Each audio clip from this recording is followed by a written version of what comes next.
జయవరావు sir driver association అధ్యక్షులు వాసు వేలేటి ఆంధ్రప్రదేశ్ రాష్ట్ర all driver joint action committee chairman గా కొనసాగుతున్నాను. ఈరోజు ఆంధ్రప్రదేశ్ రాష్ట్ర డ్రైవర్ యూనియన్ల తరఫున విశాఖపట్నం చేరుకోవడం జరిగింది. ఈ రోజు మధ్యప్రదేశ్ డ్రైవర్ జరిగినటువంటి సంఘటన పరిగణలోకి తీసుకుని రాష్ట్ర వ్యాప్తంగా అనేక యూనియన్ల అసోసియేషన్ల ప్రతినిధులు ఇక్కడ విశాఖపట్నం చేరుకోవడం జరిగింది. ఎవరైతే ఆ డ్రైవర్ ని కొట్టినటువంటి శ్రీనివాస్ అనే డ్రైవర్ ఉన్నాడో అతని ఆ లైసెన్స్ పూర్తిగా రద్దు చేయాలని మేము డిమాండ్ చేస్తూ ఉన్నాం. ఎంవై పార్వతి గారిని విధుల నుండి తొలగించాలని డిమాండ్ చేస్తూ ఉన్నాం. లేని ఎడలో ఈ రాష్ట్రం దేశం కూడా స్తంభించిపోయే రోజు తీసుకొస్తాం. రాష్ట్ర వ్యాప్తంగా దేశవ్యాప్తంగా కూడా ఈ వీడియో స్ప్రెడ్ అయింది. అతను మనస్తాపానికి గురై ఏ టైంలో ఆత్మహత్య చేసుకున్నా సరే దాని బాధ్యత వహించవలసింది ప్రభుత్వం, ఎంవై పార్వతి గారు అని సందర్భంగా తెలియజేస్తున్నాను.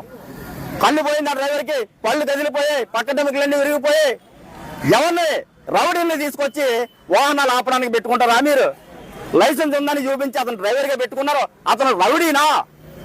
అతను డ్రైవరా?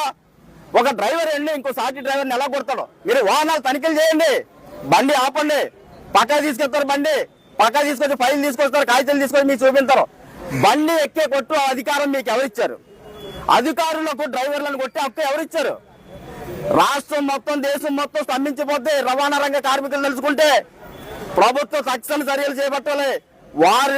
ఎవడైతే శ్రీనివాస్ ఉన్నాడో వారి లైసెన్స్ తక్షణమే రద్దు చేయాలి. ఎంవై పార్వతి గారిని తక్షణమే అదుపులో తీసుకుని ఆవిడ విధుల నుండి తొలగించాలని ఆంధ్రప్రదేశ్ రాష్ట్ర డ్రైవర్ల తరఫున ప్రభుత్వానికి విజ్ఞప్తి చేస్తా ఉన్నాం.